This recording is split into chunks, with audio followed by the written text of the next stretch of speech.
Mic check, 1, 2, 3. Go ahead on your end, Mike. I'm good, thanks. Yeah, Mike's good. Okay, good. Dad joke for the day. Yeah, we're good. We're good. Yes. What episode number are we at here, Trev? I want to say 13. Lucky number 13. 14, my friend. 14. All right. I was trying to slow things down there a little bit. But this, my friends, if anybody is tuning in, is the Extremely Conscious Man Journey. And this is Trevor Turnbull and I's journey from meeting on the main streets of Glen Rosa, pushing our double wide strollers with our kiddos, initially playing and chatting about sports, and then getting deeper, getting into some heart-centered chats, some chats about our wives, our kids, our businesses, and really our big crazy dreams.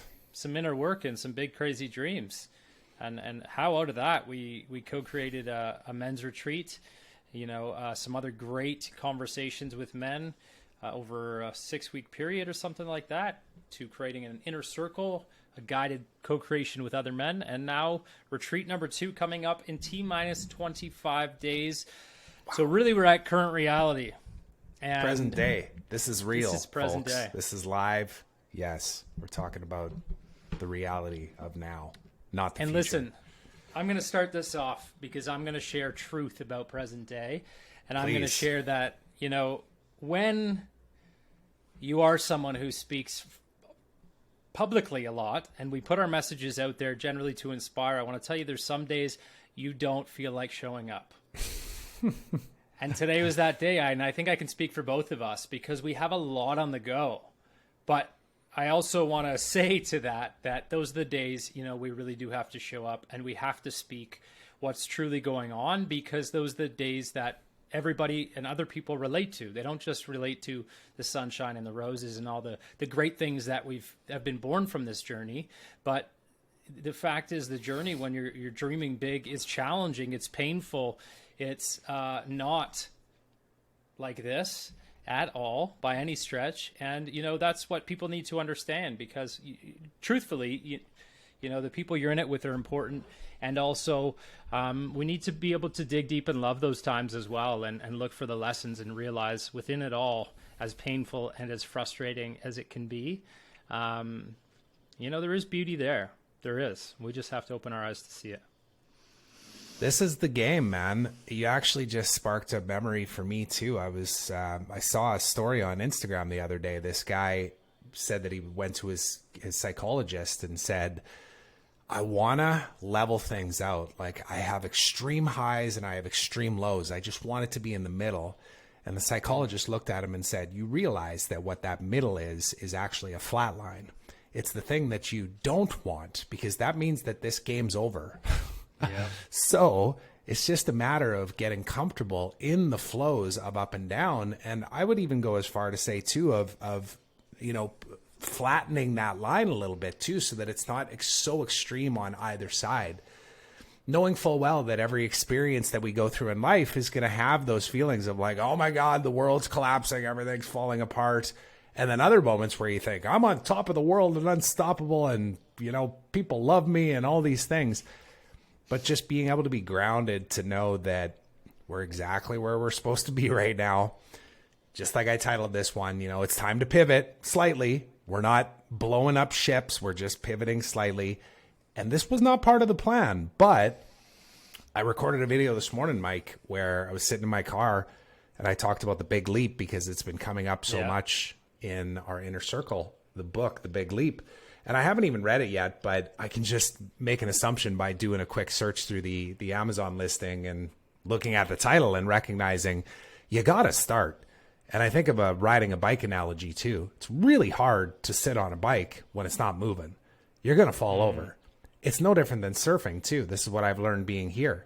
The more that I sit and just wait for the wave, as opposed to getting some momentum going, building up my shoulder strength and moving to get at the same pace of that wave, like, you're going to get slammed unless you're moving. Yep. And I think that was the biggest thing that I grounded myself back to coming into this conversation of like, man, we took the leap. We're adjusting as we go. And yeah, it's painful in some ways, but we're not dead. No, and we're still inspired. We're still going. And I can tell you, I'm glad you brought that book up, because you know what? One of the concepts it talks about aligns so clearly with what's going on right now in our two lives, right? And it's an upper limit threshold. It's when we get to what we call an upper limit threshold and we're trying to break through to the next piece. You know, our being generally is afraid of success and afraid of this next step, right? And unconsciously we create things in our lives. We create chaos. We believe, you know, we might outgrow other people with success. It can manifest in physical things like my lower back pain right now and the headache I've had for 2 weeks. You know, and I know that, Trev, you're seeing a ton of chaos in your life. And so that's what's really grounding me in all of these experiences right now, is just that, like, this is exactly as you said, these are opportunities we're being presented. And at every stage of these journeys, we have choices to sit down and accept defeat and say, fuck it, we tried. We put our best foot forward.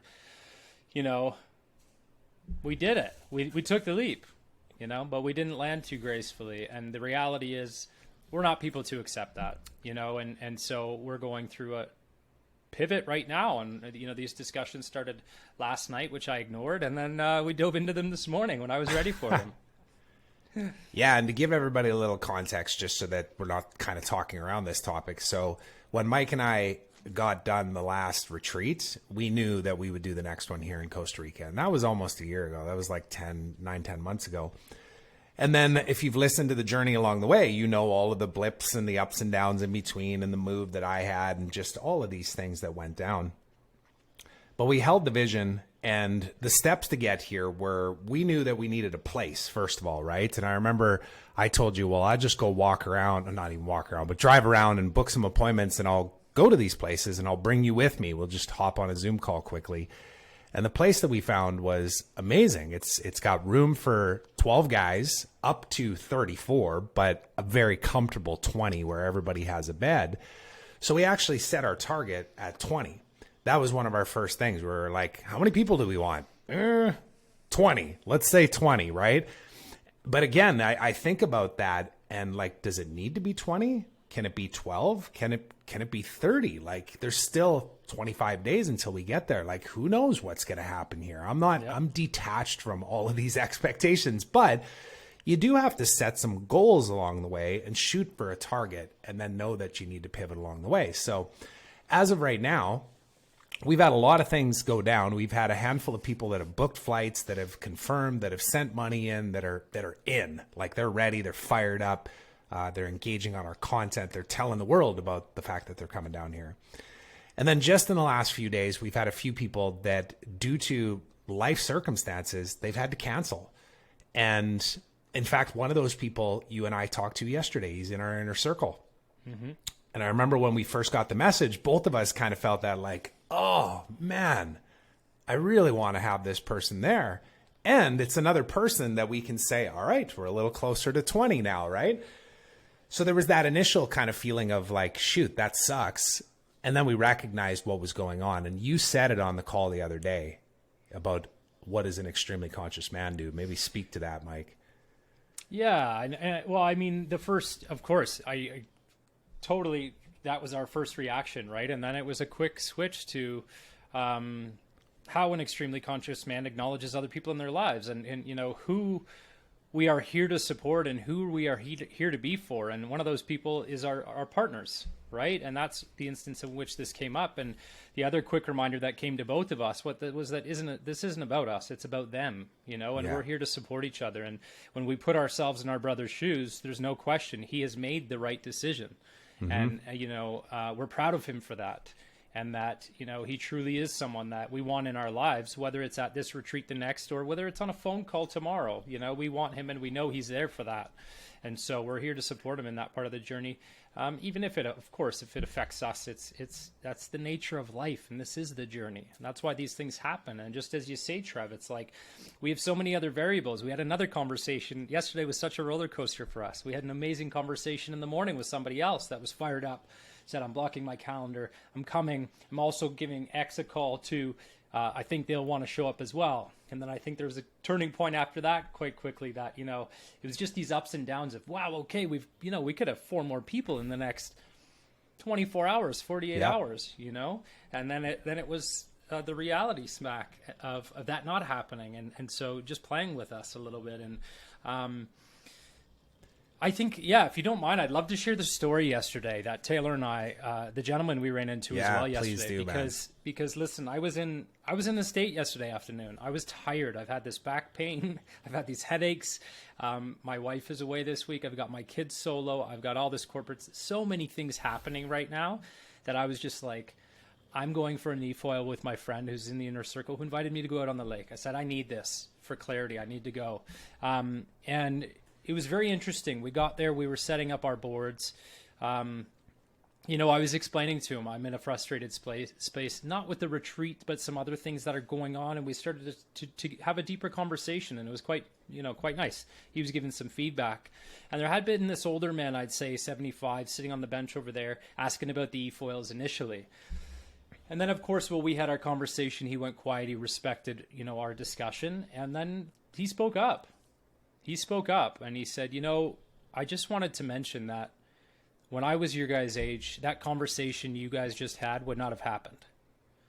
And we were like, wow, thank you. You don't know how much that means to us, because it truly does. He doesn't know the men's work that we're doing, the space that we're in, who we're trying to impact. And, he went on to say, and then he said, the fact that you two gentlemen are having that conversation, that you have that level of communication, I can tell you that your communication with your wife and your partner is going to be better. And he's bang on, right? And it's amazing. And then we thanked him and lit in a little more. And then he went further to say, and you know what, in my day, that wouldn't happen either. A man would not thank a man for that type of comment. And so to me, it was such an aha moment needed in such a time of, these challenges we're having of, man, this is what we're doing. This is our generation we're impacting, and the next. We're breaking, the molds of this toxic masculinity from generations of like being the workers, the providers, the going to the bottle when we need help instead of communicating with our spouses. He did allude to that too. He talked about marriages. He said, you know what, marriages were really long in our generation, but they weren't happy ones. We just held on because it was what we were supposed to do.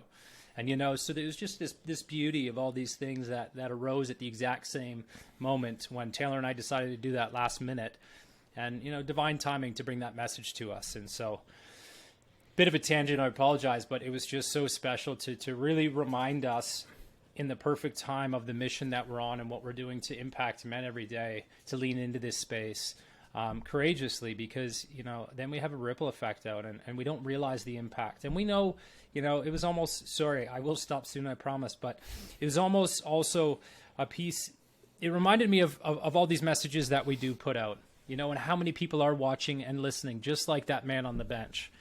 But what small percentage is actually stepping forward and reaching out to us and asking questions and putting their hand up and all of that. And I hope that changes. I hope people become this old man and speak up and, share their message as well, because it's important. I'm so glad you shared that one, because it sparked a thought for me too, which is kind of leading us down the direction of this pivot that we're still in the middle of making even too. But my son turned 5 over the weekend, and we had a bunch of friends over here. I took the lead on it and ended up inviting way too many people. We had like 35 people in our house. And anyways, it was still great though, because we had, it was just great conversations going on and kids were fired up and that type of thing. But I ended up downstairs in our place, and one of the wives were down here, and she said, hey, I need to tell you something. She said, my husband, he's not much on the technology, so he hasn't joined in your community on Facebook and stuff, but he's listening though. He's getting the emails, he's watching what's going on, and he did the breathwork session with you guys back in February. And he said that it was just a profound experience. Like, it was very emotional. He's been going through a lot in the last year. They moved their family to Tamarindo here. They bought some land and started building a house. And like, if you expect anything to go on time in Costa Rica, like, you got to check yourself. This place is literally about this. Like, you either chill out and pura vida or you're stressed out. And it's been stressful. And he's not working because he's a tradesman. So he doesn't work while he's here. So he's been looking after their daughter, who's not even 1 year old yet. So his life is completely flipped upside down. And he wasn't expecting the power of just a simple 20-minute breathwork session, but it blew him away. And then she just concluded by saying, I just wanted to let you know that because I'm not sure if you hear that all the time. And I said, one, man, I appreciate you saying that. And then two, you know what? We do hear that quite a bit, actually. We just maybe ignore it sometimes, or maybe we're looking for that acknowledgement to keep going in some cases, but it's all around us. And that was another big unlock for us in the last couple of days, even, Mike, is that these wives and girlfriends and just women in general, the mothers, that just all of them, they want their men to be at an event like this. They want their men to lean into learning how to harness the power of their own breath. They want them to slow down and be more present and patient. And at the same time, they want them to be powerful, and they want them to be what they expect, which is, everything that we put so much pressure on ourselves for, which is to be that provider and strong person. But that balance it's just slapping us in the face. We're just being met with these incredible people that are stepping up saying, how can I help you? What can we do here? I'll just use this as a reference. Like being here in Tamarindo, I've met a lot of great people, and they're all very similar to me. They've got busy lives. They've got families. They got kids going to school. They're doing their work remotely in most cases. And to get away for 5 full days is challenging. So we started to consider, how can we break this down into daily experiences? And that wasn't the plan. We always knew that it was a possibility, but it wasn't the plan. So you and I kind of purposely put the blinders on and said, we're going in this direction. Yep. But we're consciously aware enough now to know, when you're 25 days out in the situation where we are right now, that there is a demand that's like just right in front of us, waiting for us to open the doors. And now we're about to. Yeah. And it's been a tough conversation. It has been challenging at first for us to accept this new idea that arrived, and us to say, okay, this is a real possibility that first we have to explore, and then no, we're actually pretty fired up about this. This makes a lot of sense, because it is. We're, as you pointed out, it's not easy for people to say, okay, I'm going to commit to 5 days to X financially within a shorter period of time, right? Whereas we have all these powerful facilitators that are coming forth. We have our core group of guys that will be there each day. And of course we would love more of those, but there is an opportunity for people to say, okay, I connect with, this day of facing the fears, or I connect with this day of mycelium pathways, or the Wim Hof piece, or any such. And they can, I think there's a beautiful piece where we can allow somebody to come for 1 day or 2 days, or 3 days if they so choose, and join the powerful core group we have there the whole time.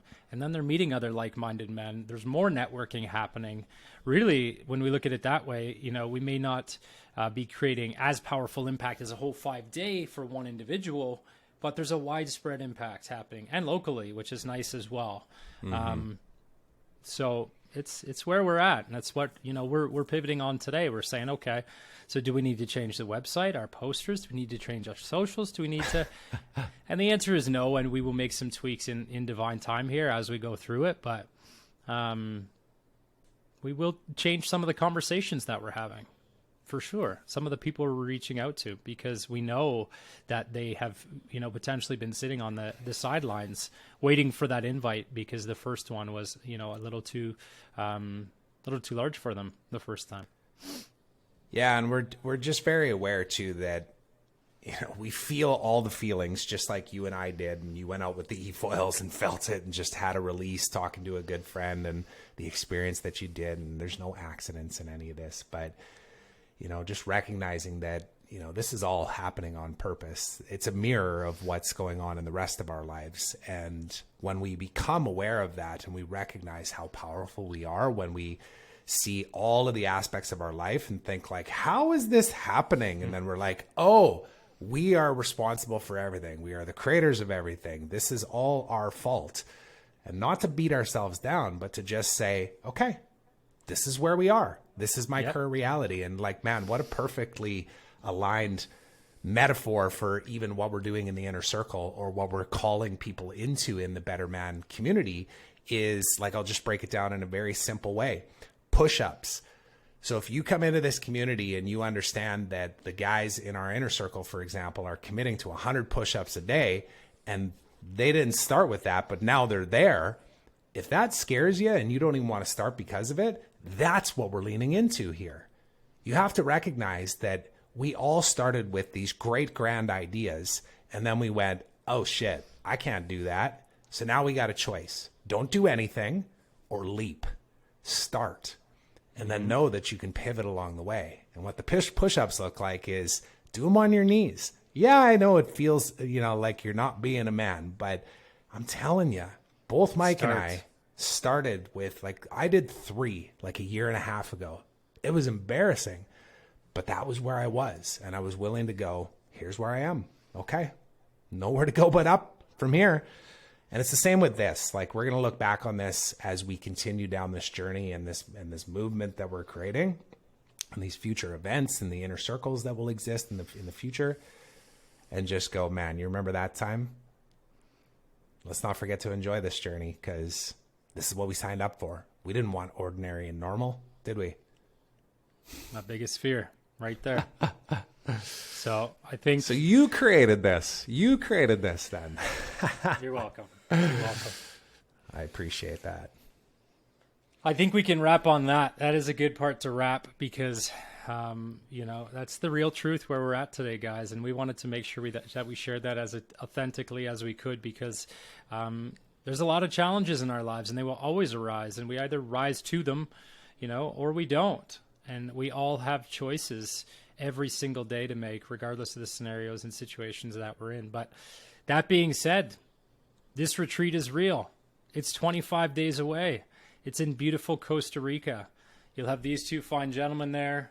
I can tell you a handful of others already committed that are incredible humans. And I have, without a doubt, some other amazing gents locally that are going to arrive, if not more internationally. And the facilitators are just as powerful. So we welcome any questions. We welcome any incredible men that any of you ladies watching may have to bring forth. Trev and I will jump on a call with them. We just want to share and help impact as many people as we can and raise consciousness. So we appreciate you tuning in for another episode. Sending everybody out there tons of love. And until next time. See you later. We're going to keep showing up no matter what, because this is the game that we're playing. Thanks for watching.